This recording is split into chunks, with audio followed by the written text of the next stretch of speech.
Hi, my name is Aspen Taylor, and this is my Module 3 project, Part 2 of 2.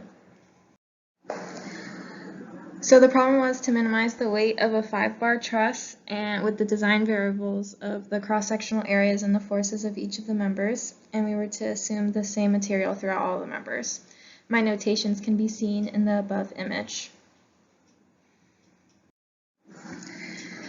First, I defined my objective function by determining the mass of a truss, which is given by the cross-sectional area times its length times its density. The lengths of the 1 to 2, 2 to 3, and 3 to 4 bars were given as 1, and I used the Pythagorean theorem to solve for the lengths of the bars 1 to 3 and 4 to 2, shown above.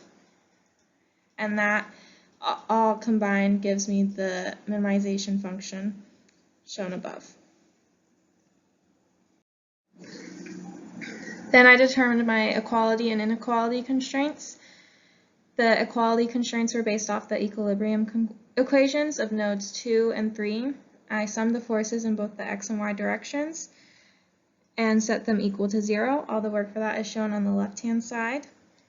Then I determined the inequality constraints, which was determined by knowing that the stress in each of the truss members must not exceed the yield stress. So using the equation sigma equals force over area, and knowing that it cannot exceed the yield stress in either tension or compression, we get 10 inequality constraints shown above.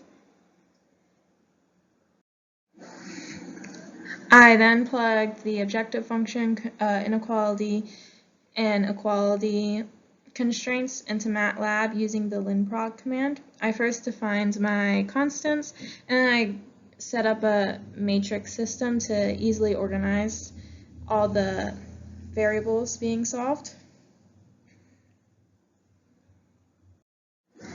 Then solving the problem, MATLAB gives this solution, which I wrote out so that we can easily see which number correlates to which of the forces and areas of each of the trusses.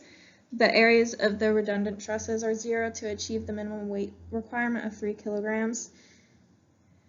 And I drew up a picture showing the final solution of the truss, since 3 of the truss bars were redundant to be able to hold the P force going down on node 3.